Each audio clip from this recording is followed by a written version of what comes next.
લા ભાઈ તમે હજી માગું નાખવાનો જ્યાં મેં બધી જાણ લીધું એને દીકરી દેવાની છે, તમે ખાલી માગું નાખતા હો. એમની છોકરી તો વ્યવસ્થિત છે ને? મારો હાડુભાઈ એ ગામનો છે, અમે છોકરી વિશે બધે જાણ લીધું, પાણી પીધું બેન.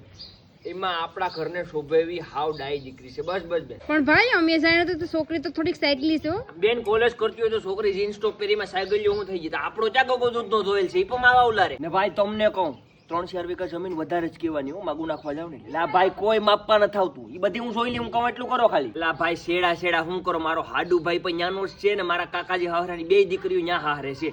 શેડા હું પૂરેપૂરા બેન આરા કવી લઈ લેજો, એ બધી થઈ જાય, તમે ખાલી માગું નાખવાની તૈયારી કરો. આ તો પછી હું છે માણા વાતો કરે ખાવાનો દેવું હોય ને કે સાયકલા છે ને આમ છે ને તેમ છે ને, બાકી કઈ નથી. ને માગું નાખવા જાવ ને 4 વ્હીલ લઈને જઈજો, મોટરસાયકલ છૂટશા લઈને જતા ને. એલા ભાઈ આમાં દેખાવો જ કરવાનો હોય, એક મારી ગાડી લઈ જઈજો ને એક ભાડે, બીજું શું હોય. હાલો તો તમે માગું નાખતા હો પછી મને જાણ કરજો.